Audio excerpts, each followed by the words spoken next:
The new emissions gap report issued by the United Nations Environment Programme is clear and uncompromising. If nationally determined contributions, the national action plans in climate, are fully implemented by 2035, global warming would reach 2.3 degrees Celsius, down from 2.6 degrees in last year's projections. That is progress, but nowhere near enough. Current commitments still point to climate breakdown. Scientists tell us that a temporary overshoot above 1.5 degrees is now inevitable, starting at the latest in the early 2030s. And the path to a livable future gets steeper by the day. But this is no reason to surrender. It is a reason to step up and speed up. 1.5 degrees by the end of the century remains our North Star, and the science is clear, the goal is still within reach, but only if we meaningfully increase our ambition. Our mission is simple, but not easy. Make any overshoot as small and as short as possible.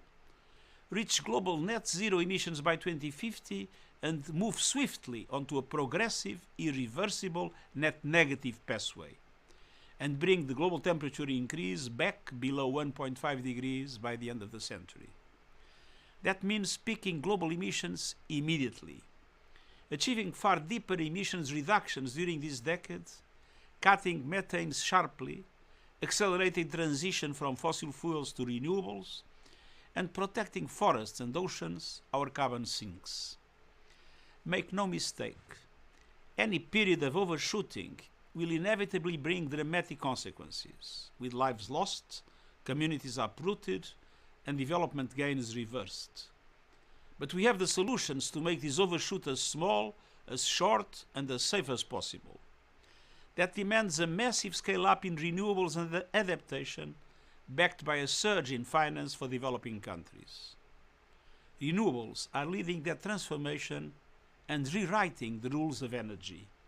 Costs are falling, investments are rising, innovation is surging, clean power is now the cheapest source of electricity in most markets and the fastest to deploy. It strengthens energy security, cuts pollution, and creates millions of decent jobs. Leaders must seize this moment and waste no time in. Tripling renewables and doubling energy efficiency by 2030.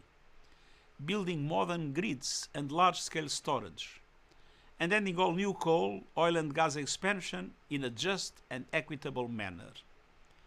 The clean energy revolution must reach everyone, everywhere. But developing countries face crippling capital costs and a fraction of global investment. They also need far greater support to adapt to worsening climate impacts, protecting lives and building resilience.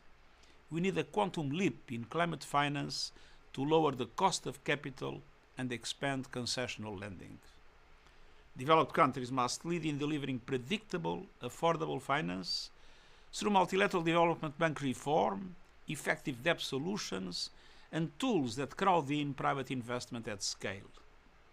COP30 in Belém must be the turning point, where the world delivers a bold and credible response plan to close the ambition and implementation gaps, to mobilize $1.3 trillion a year by 2035 in climate finance for developing countries, and to advance climate justice for all. The path to 1.5 degrees is narrow but open. Let us accelerate to keep that path alive for people, for the planet, and for our common future.